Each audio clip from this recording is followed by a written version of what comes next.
Tell me who you are and what organization you belong to. Now we are in Kharkiv, and I'm from Kharkiv Ultras. It's football fans, so-called ultras. It's some kind of radical fans that prefer not to watching football, but to organize support of their teams, to make some beer show on terraces, to make it more pretty, I don't know, to make that atmosphere in stadiums. And sometimes ultras fight with another fans, with fans of another clubs in other cities. It's football hooligans war, so I don't know how to call it. So, ultras, what's the relationships ultras have with each other from different cities? Some ultras groups from another cities, they are friends. Some of them don't like each other, and we call it football wars. So they fight every time when they meet each other in city. But they fight, ultras fight with ultras. They don't try to fight with civil citizens or something else, only with ultras groups. So different relationships with other groups. Some are friends, some are enemies. So what? It's history, historical relationships. Yeah. So what kind of role did, or how active were the ultras in the recent demonstrations in Ukraine, in Kyiv? How did they take? Ultras began to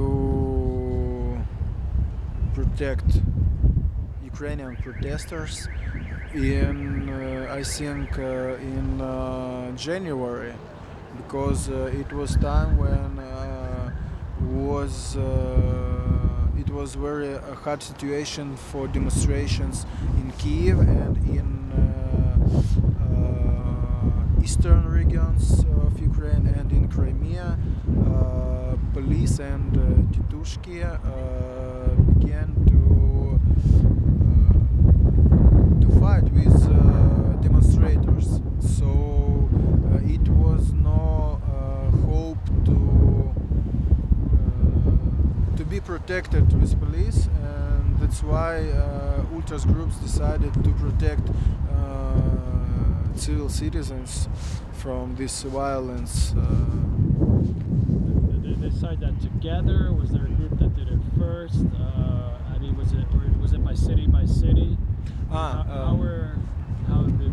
I see. Ultras take active actions in demonstrations in Kiev, in Grushevsky Street, when it was real war with Molotov cocktails and other. There from demonstrations were a lot of ultras from different cities of Ukraine. They came to Kiev to support this revolution. But another part of ultras in cities, they protect citizens in their own cities. Anyway, almost all fans take part in the revolution. Someone in their city, someone in Kiev, in Grushevsky Street. Why? Why did they take part? Was it because they wanted to be part of the European Union? Why did they? European Union is not the main aim. European Union, it was the beginning of peaceful demonstrations when police began to use violence, weapons against demonstration. demonstrators, it's become like not pro-European revolution, it's pro-honor revolution, because Ukrainians didn't agree to be slaves. They want to live in free country. And when in 16th of January Yanukovych and parliament get this so-called dictatorship laws, everybody understood that we don't want to live in such kind of country when you can get 15 years in jail for demonstration. When you go on streets and say that I don't agree with anything, it's not a legal demonstration, and you go to the jail from 10 to 15 years. It's not correct, and we decided to fight for our rights. And I guess what is the current situation in Kharkiv,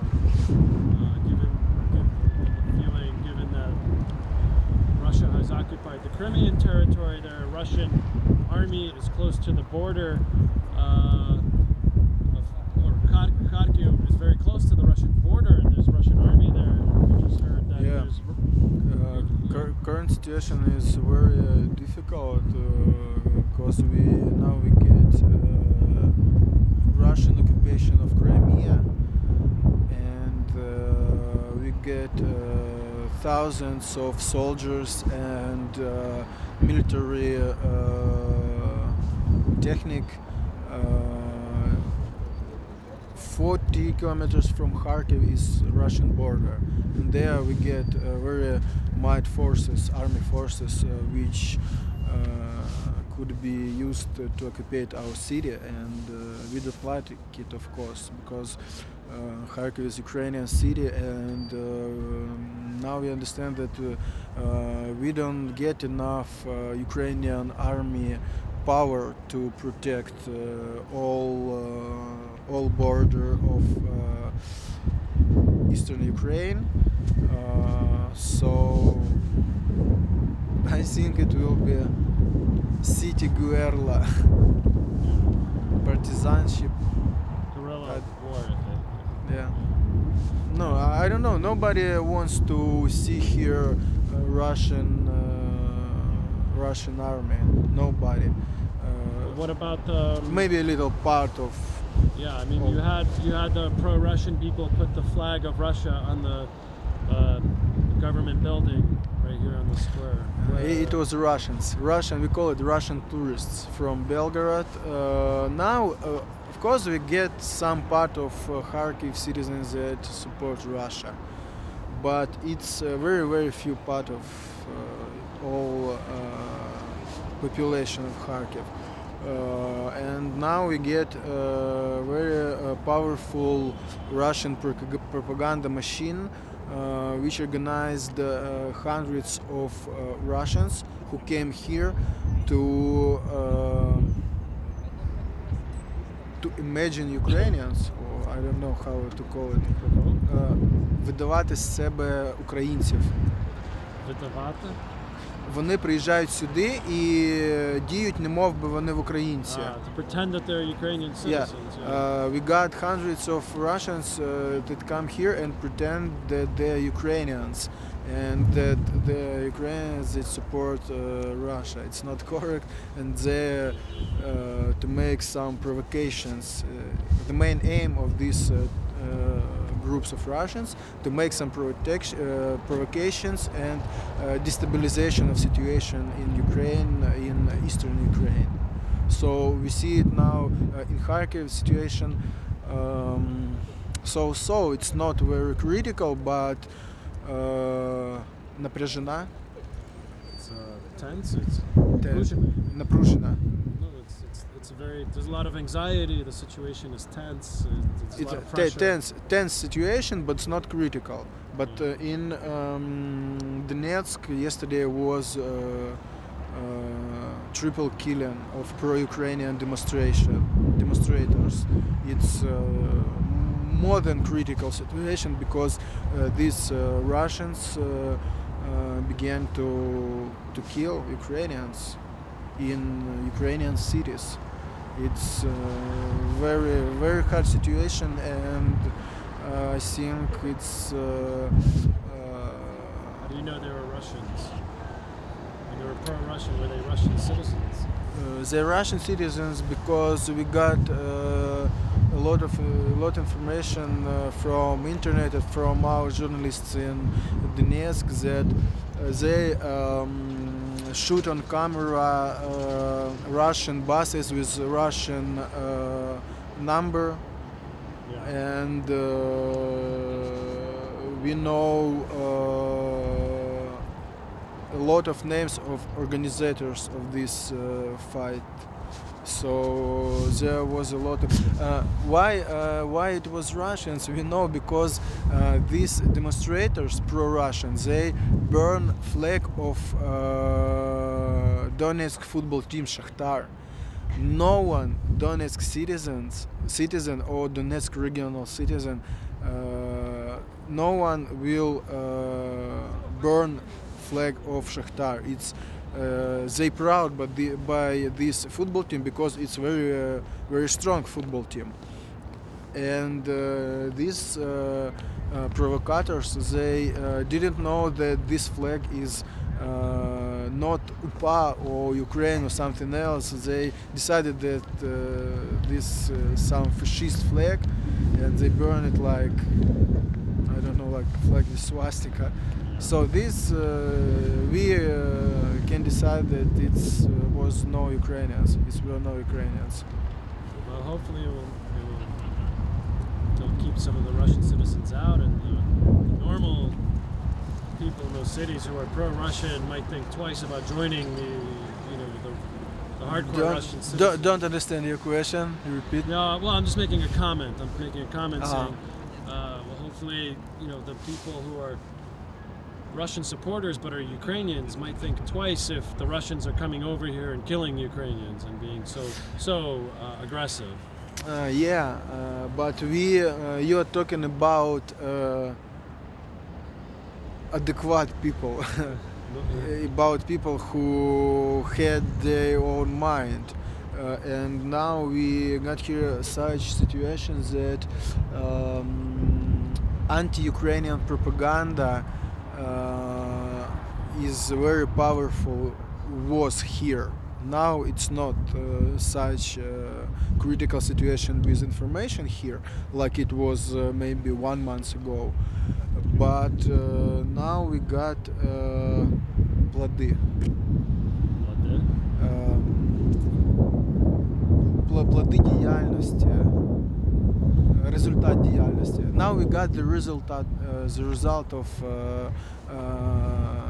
Yanukovych propaganda here, because when they understood that they cannot hold their power in their own hands, they began to use very